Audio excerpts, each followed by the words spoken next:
Hello दोस्तों, welcome back to Pradeep Giri academy. कैसे हो आप सब? आई होप आप सब ठीक हो, सुरक्षित हो एंड काफ़ी ज़्यादा आपकी लर्निंग प्रोसेस एकदम स्पीड में हो गई होगी क्योंकि एग्जाम्स नज़दीक है ना।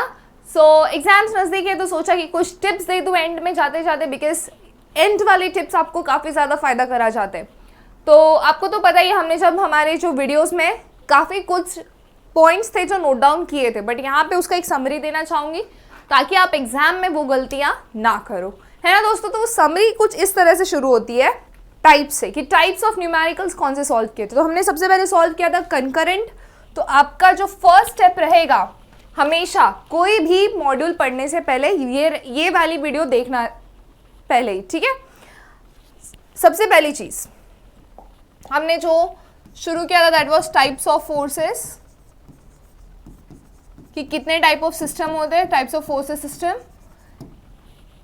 Coplanar, non coplanar. कोप्लेनार में आ जाता है पैरेलल, जनरल एंड कंकरेंट।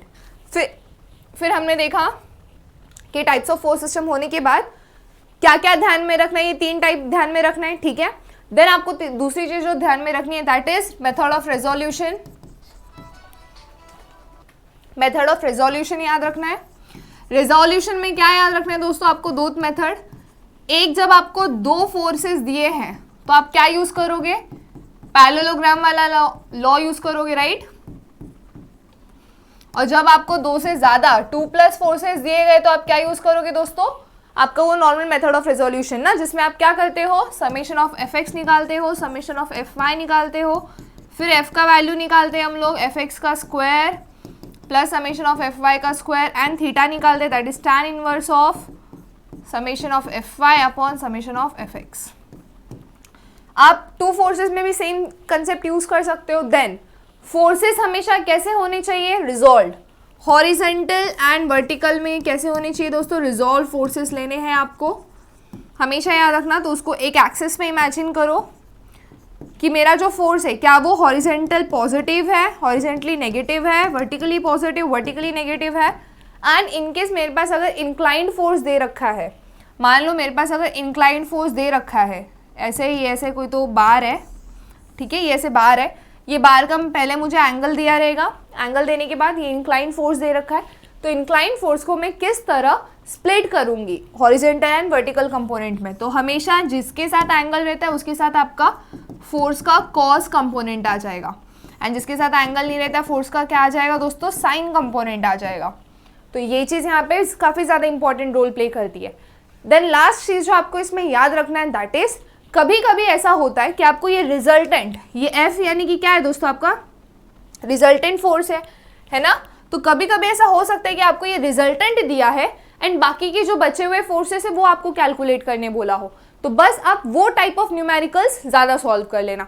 तो ये सारी चीज़ ये मॉड्यूल में काफ़ी इंपॉर्टेंट है। एंड ये सारी चीज़ से, चाहे वो पैरेलल फोर्स सिस्टम हो या जनरल फोर्स सिस्टम हो, आप कैलकुलेट कर लोगे।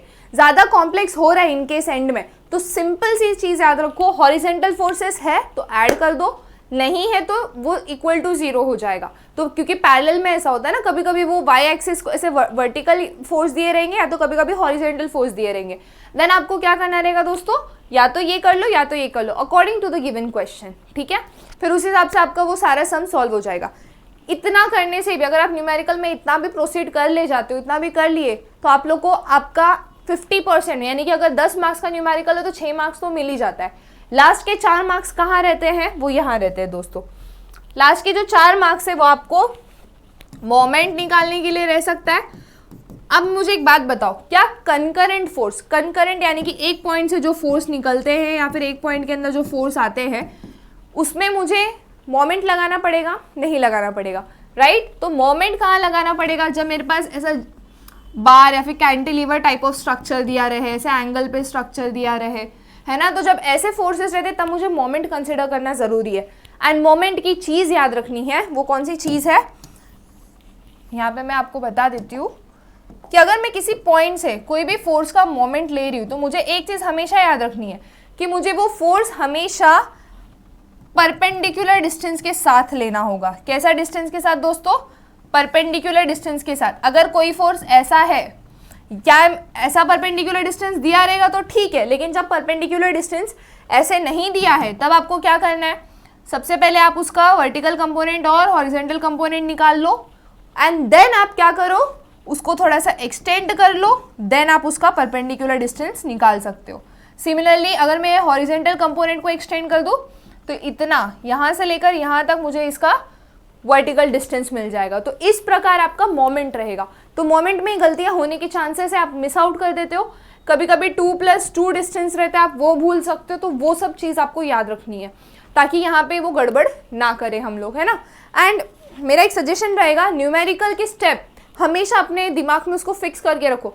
फिक्स इन द सेंस उसको एकदम अच्छे से अपने दिमाग में बिठा लो ताकि आपका न्यूमेरिकल अगर थोड़ा भी मॉडिफाई होता है तो आप वो वाला लॉजिक लगा के उसको मॉडिफाई कर सकते हो, क्योंकि कंडीशन अलग अलग दे सकते हैं ना। बस दैट्स ऑल दोस्तों, ये वाले चैप्टर में सिर्फ इतनी ही चीज़ें हैं जो आपको याद रखनी है एंड इससे आप आपके सारे न्यूमेरिकल को इजीली सॉल्व कर सकते हो। ठीक है, तो मिलते हैं नेक्स्ट 5 मिनट्स टिप्स में जो अगले मॉड्यूल के लिए रहेगा। Till then keep learning, keep growing, और एकदम ज़्यादा अभी टेंशन नहीं लेना, ये बहुत ईजी सब्जेक्ट है दोस्तों। सिर्फ आपको क्या करना है, न्यूमेरिकल के टाइप्स याद रखने की। अच्छा ये टाइप के, ये टाइप के, ये टाइप के, and then you are good to go. All the best.